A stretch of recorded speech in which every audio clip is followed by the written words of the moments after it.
Doctor Ved Vyas Jayaprakash Narayan ji Dwivedi का नमस्कार। पुनः एक कहानी के माध्यम से समय के महत्व को समझते हैं। एक बार एक महापुरुष जो राजा जनक की श्रेणी में आते हैं, उनके शिष्य ने उनकी सेवा करते करते पूछा कि हे गुरुदेव, सामने की कुटिया में एक व्यक्ति है जो आपको अनेक प्रकार की गालियां और अपशब्द और आपके बारे में दुष्प्रचार करता रहता है।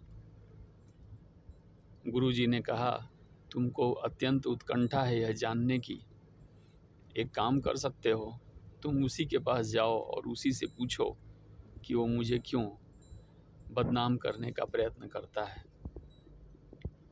लेकिन जब उससे अत्यंत समीप चले जाओ, साल भर, 1.5 साल, 2 साल उसकी सेवा करो, और जब कोई अच्छा अवसर मिले तब तुम उससे पूछ सकते हो। इसके बाद शिष्य सामने की कुटिया में रहने वाले व्यक्ति के पास चले जाते हैं और लगभग 1 वर्ष तक उनकी सेवा करते हैं।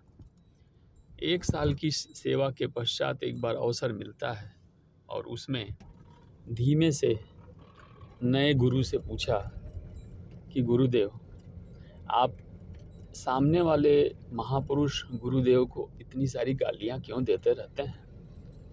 उन्होंने कहा, आप ऐसा करें, आप उनसे ही जाकर के पूछ लें, क्योंकि मैं इसका जवाब दूं वह उचित नहीं है। किंतु आप उनके पास जाएं और उनके साथ अंतरंग रह के 1 साल 2 साल सेवा करें और उचित समय मिलने पर उनसे पूछ लें। इस व्यक्ति ने सोचा कि मैं तो बड़े भले बुरे फंसा, इधर जाता हूँ तो ऐसा होता है, इधर जाता हूँ तो भी ऐसा ही होता है। खैर, वो वहाँ से निकला और अपने ओरिजिनल वाले गुरुजी के पास गया और उनसे कहा कि उन्होंने तो मुझे आपके पास भेजा है, अब कृपा करके आप मेरी उत्कंठा को शांत करें।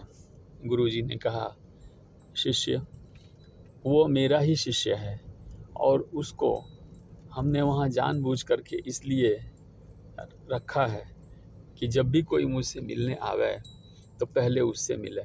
उससे मिलने के बाद जो छोटी बहुत मानसिकता के लोग हैं, छोटी कम विचार शक्ति वाले, जो केवल दिखावापन में विश्वास करते हैं, वो लोग उनकी मेरे प्रति जो गालियाँ हैं या जो मुझे बदनाम करने का वह प्रयत्न करता है, अपशब्द बोलता है, मेरे बारे में गलत बोलता है, वो सुन करके जिनकी कम श्रद्धा है मेरे प्रति, वो वहीं से वापस चले जाते हैं और मेरे तक वही लोग बिरले पहुंचते हैं जिनको सच में मेरी आवश्यकता होती है, सच में ज्ञान जिनको चाहिए, सच में जिनको जीवन में सफल होना है, और इससे मेरे समय की बचत होती है और मैं उनको समय अधिक दे पाता हूँ जिनको उसकी सही में आवश्यकता है।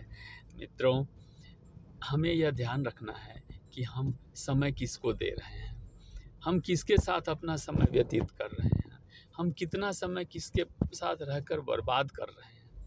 भजन करें, भगवान की भक्ति करते रहें, वही आपका अंततः कल्याणमय मार्ग है। अधिक से अधिक समय अपने अच्छे काम में बिताएं। बुरे कर्मों में लोगों की निंदा करके या छोटी मानसिकता रख करके विचारों को इधर उधर बर्बाद होने से, उन ऊर्जा अपव्यय होने से बचाएं, जिससे आपका भी मार्ग प्रशस्त होगा। दूसरा कि हमें किस तरह के लोगों को प्रोत्साहन देना चाहिए, यह भी इससे सीखने को मिलता है। धन्यवाद।